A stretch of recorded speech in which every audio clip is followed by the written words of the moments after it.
Hi mga ka-shooms! Siguro naman napanood nyo na yung first video na na-upload ko, no? Na-excite kasi ang Shumarin yung mag-share ng adventure na nagawa ko eh. Matagal-tagal na rin akong matagal-tagal na rin akong hindi nakapag-trek ng ganun. Paano ba naman kasi ilang years na ako dito sa may Ilocos, kaya wala na, nakalimutan ko ng paano makyat ng bundok at bumaba ng bundok. Anyways, before natin simulan ng araw natin ngayon, maglagay muna tayo ng sunblock. You know naman, kailangan ng skin natin yan. Sa init ba naman ng panahon ngayon? Diyos ko, nakakasunog ng balat. Kaya yan, pahid-pahid muna tayo. Binili ko nga pala yan sa Shumari kong Andrea. Shoutout nga pala sa'yo. Okay, before tayo lalarga, check muna ng mga aparatos natin. Helmet, balaklava, tsaka pala yung intercom natin. Check nyo, baka hindi pa tayo nakapag-connect dyan. Sa tuwing may rides pala kami, gabi pa lang, or the other day pa lang, chinecheck na ni Josawa yung motor na gagamitin namin. Lalo na yung mga oil, brakes, at tsaka yung gulong, kung okay ba siya, ganon. Kaya dapat yun din ang gawin natin, mga ka-perks na mahilig magmotor-motor. Palaging i-check yung mga motor natin. Tara na! Going north nga pala tayo mga ka-shooms. Ma-share ko nga pala mga ka-shooms. May mga iba kasi sa atin na hindi pa alam na ang Ilocos region ay nahati po sa dalawa. Ang Ilocos Sur at Ilocos Norte. Bale, naka-base po kami dito sa Ilocos Norte. At dito naman sa Ilocos Norte ay may 21 or 21 municipalities dito. Kung sa Ilocos Sur ay Vigan City ang capital city nila, dito naman sa Ilocos Norte ay ang Lawag. Ang tinaguriang Sunshine City na hango sa salitang Lawag o sa Ingles nito ay Bright. Alam ko pong karamihan po sa atin is aware na po dito sa Ilocos region. Pero gusto ko lang din pong i-share, malay natin, may mga hindi pa po aware dito. Anyways, susubukan ko pong mag-share ng konting trivias or mga kwento-kwento tungkol dito sa Ilocos Norte. Stay tuned! Bale, ang mga i-share ko ngayon sa inyo dito is yung mga tourist spots na madadaanan natin along the way dito sa National Highway. Okay, simulan po natin dito sa May Bacara. Ang tourist spots naman dun sa May Bacara is yung domeless bell tower. Yun yung church na may bell tower na walang ulo kasi due to earthquake yata kaya natanggal yung ulo. Yung may lighthouse nung bell tower nila. Hindi ko na may papakita pero i-share ko na lang. Ang next naman na madadaanan natin is yung bayan ng Pasukin. Feeling ko ito yung may pinakamahabang area na bayan dito sa may Ilocos Norte. Aside from magagandang beaches dito sa may Pasukin, dito rin ang number 1 product po pala nila dito is yung asin. At yung tinapay nila na may kakaibang lasa na tinatawag nilang biskotso. Sunod ay ang Davila, ang product din nila is asin. At may sikat din dito na restaurant na may nag-iihaw ng mga isda. Masarap din yun. Must try din yun. Stop over muna tayo mga ka-shooms at gutom na ang mga person. Sikat din tong kainan dito sa may Banggi. Ito ang mga stopover na ng mga nagra-rides going north. Alam nyo na kung ano ang mga pagkain dito. Syempre, ang mga paborito ng mga Ilocano. Syempre, andyan ang number 1, sinanglaw, paksiw na may papaitan. At saka yung tinatawag nilang highball. Highball is parang mami siya. Ang pagkakaiba lang po is yung pansit nito ay fresh at saka yung sabaw na nilalagay is may sahog na mga laman loob. Since malayo pa naman yung lalakbayan namin, light meal lang yung in-order namin kaya nag-highball na kami. So, habang pinapanood nyo kaming kumakain, itutuloy ko na ulit yung pagtutour guide ko sa inyo. di ko man may pakita sa inyo yung mga tourist spot, bigyan ko na lang kayo ng konting highlights, konting ideas kung ano yung pwede nyong puntahan dito sa may Ilocos region, di ba? Pwede ba yun? Uulitin ko po. Pasensya na po kung bulol na bulol po akong minsan kasi hindi po talaga ako marunong, magaling magtagalog. Anyways, natapos na tayo sa may Davila, bayan ng Davila. Sunod naman dun sa may Davila is yung bayan ng Burgos, kung saan makikita ang Cape Bojador. Isa ito sa may pinakamataas na lighthouse dito sa Philippines. Pinatayo nito ng mga Spaniards noon nung sinakop nila ang Pilipinas. Ano ba yan? Nabubulol ulit. Pasensya na po. Meron na rin palang bagong pinatayong tourist spots dito sa Burgos. Yun ay yung military park na pinatayo yata ng mga military or mga navy. Di ko lang sure ha. Mag-insert ako ng konting clips para sa inyo. Since may military camp na rin dito, may mga kampo na rin ng mga US Navy kasi dito eh.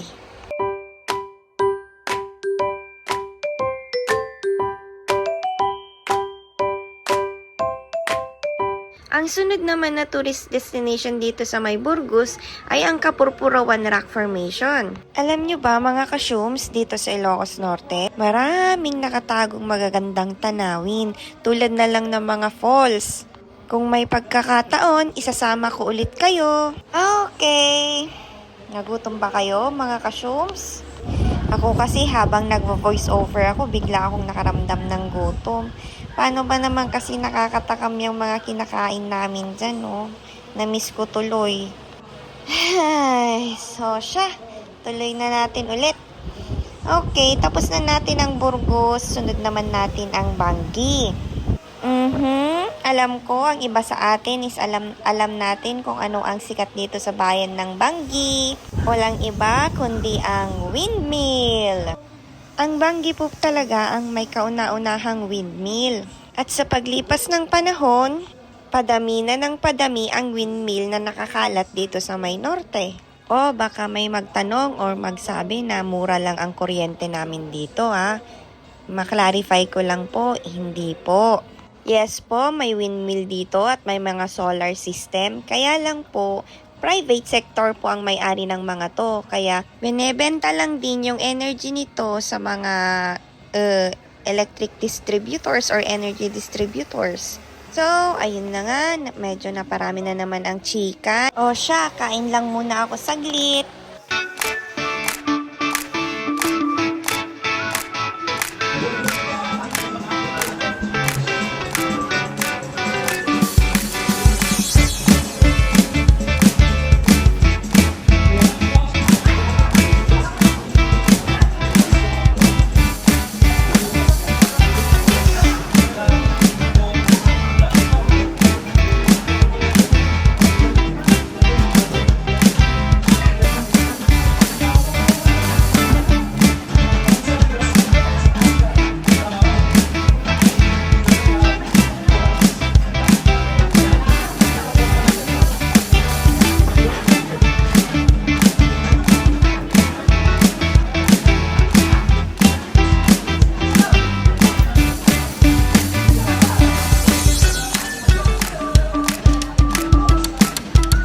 Ang ganda ng cabinet na to, napaka-antigo.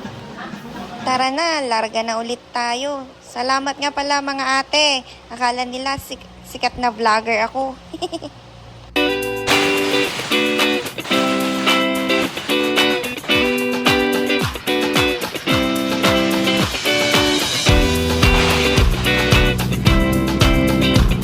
Kung sa Tanay Rizal may Marilaki sila, kami may Bangi rin. At Pagudpud. Panoorin nyo!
bayan ng Pangudpud, ang huling bayan ng Ilocos Norte. Aside from maraming magagandang beaches rin dito, ang dinadayo rin dito ay yung Patapat Bridge.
Kung napapansin nyo, kalat-kalat yung mga windmill, di ba? Sabi sa inyo, nagkalat na sila. Wow!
Approaching na po tayo sa Patapat Bridge.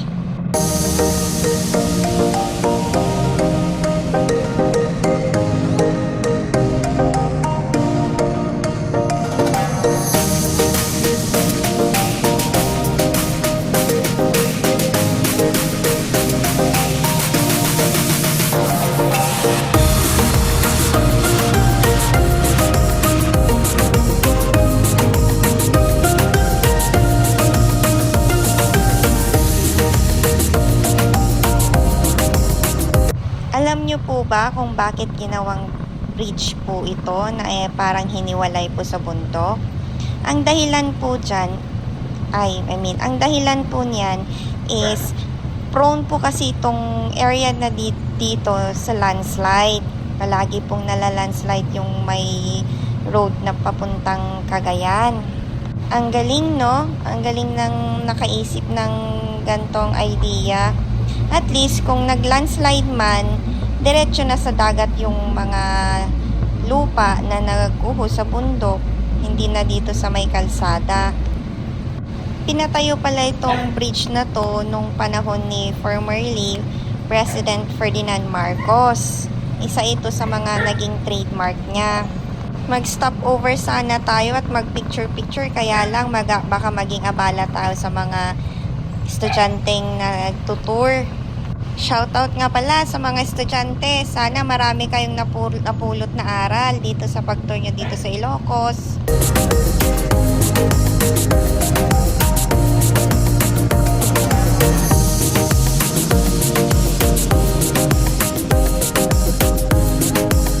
Stop over muna tayo mga kasyums. May 15 minutes interval po kasi mga kasyums. Gaya nga ng sabi ko kanina, prone area po dito ng landslide.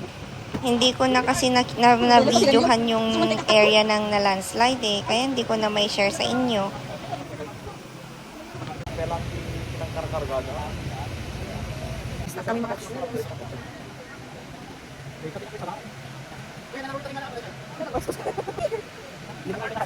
Kasi ganyan na makikita yung kanya sa mga nasa. Ano yan? Abay kita ano wag problema na pala. Ay yung mga wala rin. Sa usap ng speaker. Tingnan mo ako, madami tayong traffic. Hey, tag.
Hanggang dito na lang mga kasyums. Sana nag-enjoy kayo.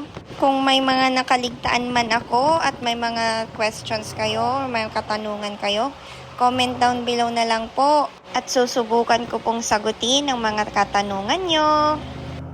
Thanks for watching. Babush!